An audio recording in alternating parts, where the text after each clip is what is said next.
Hello and welcome to another Learning in 10 review. My name is Michael Boniface and I am a resident physician in emergency medicine at Duke University Hospital in Durham, North Carolina.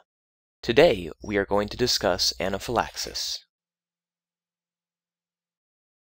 The learning objectives for today's talk are to be able to define anaphylaxis and recognize true allergies, appreciate the pathophysiology at the cellular and clinical levels, conduct a brief review of hypersensitivity reactions and shock, discuss the initial stabilization and treatment requirements for anaphylaxis, and understand specific concerns with regard to airway management.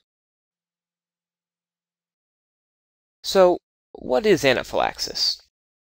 Well, the important things to remember are that true anaphylaxis is an IgE-mediated degranulation of mast cells.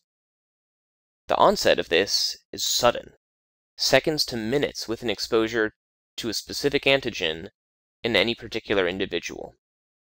The clinical presentation is commonly intense pruritus and urticarial rash, flushing or swelling, with respiratory compromise or vasodilatory collapse. Oftentimes, the antigen is unknown. Compare this to what we call an anaphylactoid reaction, which is a very similar clinical presentation, however not mediated by IgE.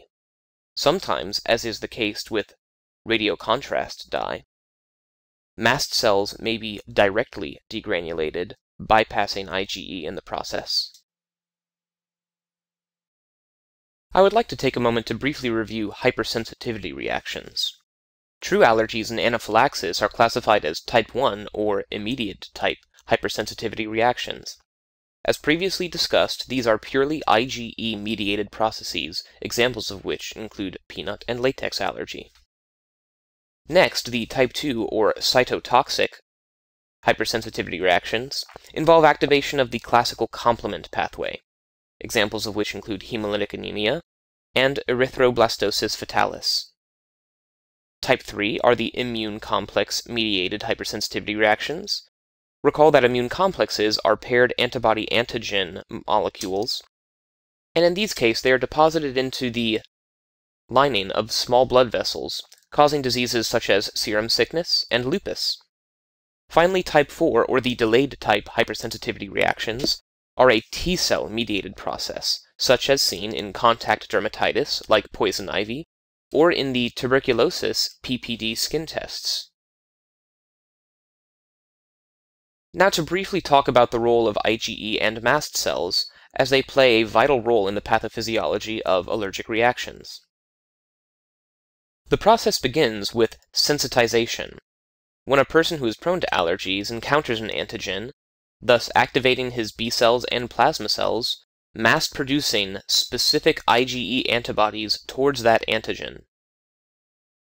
These IgE molecules, specific for that antigen, are then bound to mast cells.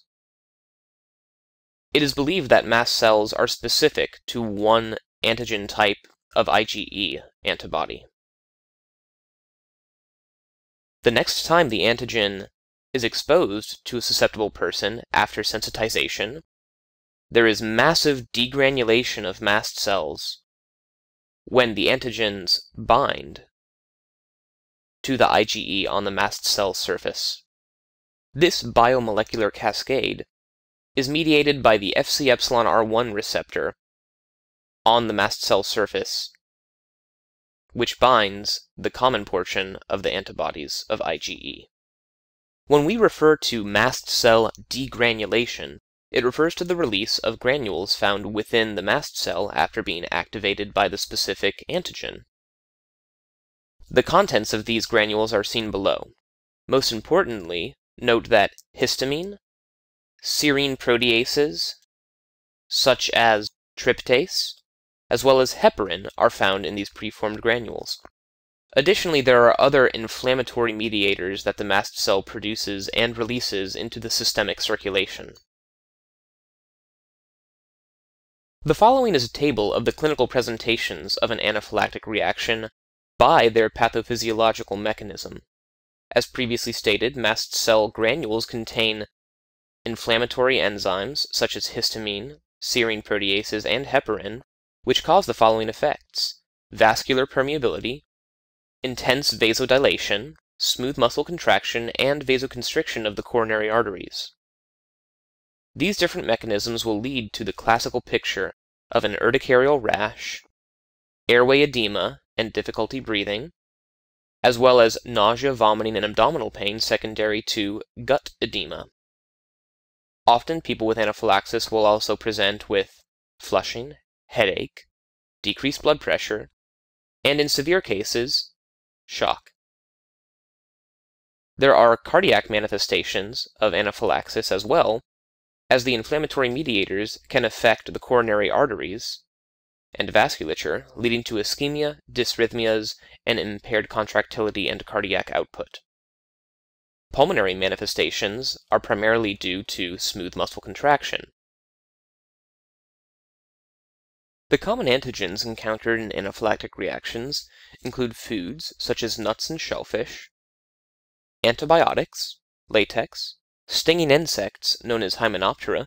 These include bees, wasps, fire ants, hornets, and yellow jackets, local anesthetics, and other mimickers of anaphylactic reactions, such as radiocontrast material, as in CT scanners, which lead to direct mast cell degranulation. As an aside, when a patient reports an allergy to a local anesthetic, often the allergy is actually to methylparaben, a preservative found in multi-dose vials of the local anesthetic. This can be avoided by injecting the patient with preservative-free anesthetic, such as lidocaine found in medical code carts, or choosing an anesthetic from an opposing chemical class. For example, lidocaine is an amide local anesthetic, thus benzocaine and procaine, which are esters, have no cross-reactivity and may be used safely. Anaphylaxis can result in true vasodilatory shock. However, the physiology of this must be differentiated from other types of shock. Shock deserves a lecture devoted entirely to itself, but please notice by the following table that anaphylaxis is categorized as a distributive type of shock. This has particular hemodynamic measurements, which differentiate it from other causes, including hypovolemic, cardiogenic, and obstructive. The following is the initial treatment and management of anaphylaxis. Out of hospital, epinephrine autoinjectors, commonly known as EpiPens, are an excellent way to initiate treatment. After that, the ABCs of basic life support are essential. Continue epinephrine IM or IV every 5 minutes as needed, and use histamine blockade, including Benadryl for your H1 receptors, and H2 receptors such as ranitidine. Give steroids, preferably IV methylprednisolone, in 125 to 250 milligrams IV, inhaled albuterol, glucagon if the patient is beta-blocked so that the epinephrine will be able to have an effect, and, if needed in severe cases, vasopressors for support. I would like to talk briefly about the airway management in anaphylaxis. This represents a true airway emergency. When you suspect anaphylaxis, call for help. You may want to consider prophylactically intubating a patient with an anaphylactic reaction while their airway is still patent. You should consider awake intubation or intubation using a flexible nasopharyngoscope before taking away somebody's ventilatory drive and muscular tone with rapid sequence intubation.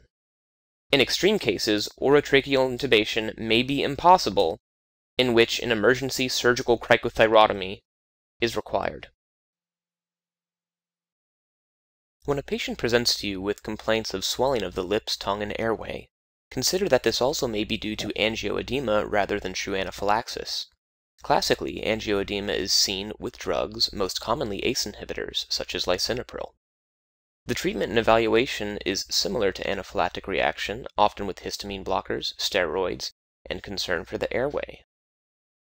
In some cases of hereditary angioedema, this is not due to drugs but rather a deficiency in C1 esterase inhibitor. For true hereditary angioedema, the treatment should also be to give fresh frozen plasma which contains C1 esterase. In summary, if you suspect anaphylaxis, call for help and prepare for an airway emergency. Initiate treatment with basic life support.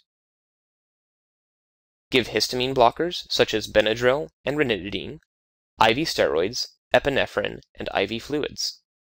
If a patient is stable and able to be discharged home, observe them for a minimum of 4 to 6 hours, and continue treatment with steroids and Benadryl as an outpatient. Be sure to send everyone home with an epinephrine autoinjector in cases of repeat anaphylaxis. And in summary, appreciate true allergies that are IgE mediated rather than drug reactions or adverse effects.